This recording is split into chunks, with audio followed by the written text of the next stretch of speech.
We got a short one today. It's only about 120 millimeters tall. So my last video featured a variety of premium fans sporting advanced software control, special cables and connectors, RGB, and a fat price tag. Today's fans are the exact opposite. But given the relatively different design, you may still find it to be exciting. 1stPlayers asked if I wanted to take a look at their Steampunk fans featuring nano-ceramic bearings, 11 fan blades, anti-vibration mounts, PWM control, a frame-free design, and LED lighting in either green, red, or white. And to be honest with you, when I first saw these, I thought, well, these don't look very steampunk at all. I also thought that the lack of a frame would be detrimental to cooling performance, but before that, let's see if these steampunk fans sound like steam engines.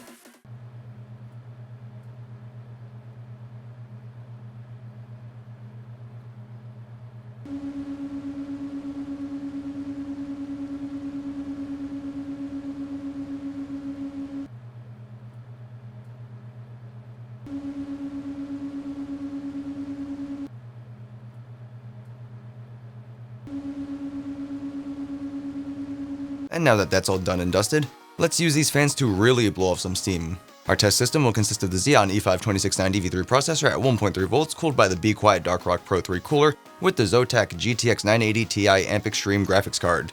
With an ambient temperature of 25 degrees Celsius, these fans were able to keep the CPU down to 76.66 degrees.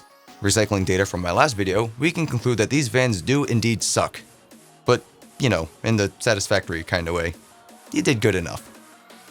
Good job. While the frameless design does not appear to affect performance all that much, it does cause some inconveniences. Firstly, standard fan screws don't fit into the mounting holes. Thinner screws like the ones provided with radiators would work, but because of the fan's design, you'd need a screw of a very particular length and girth for proper mounting. To the same degree, they can only really be mounted the one way. The white LED version I have isn't too bright, but that may not be an issue if you only want some subtle glow anyway. The fan blades feel a little cheap and the body in general is easy to flex, but I'll talk more about that shortly. My last issue is regarding the anti-vibration mounting.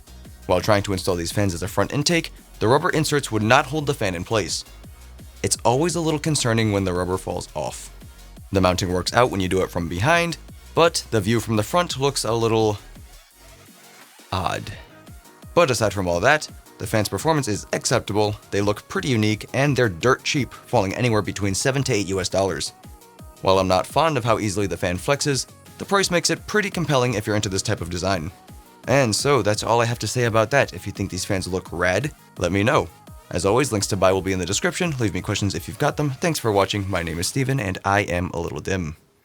Bye bye. So my last video featured a variety of premium fans sporting advanced software control.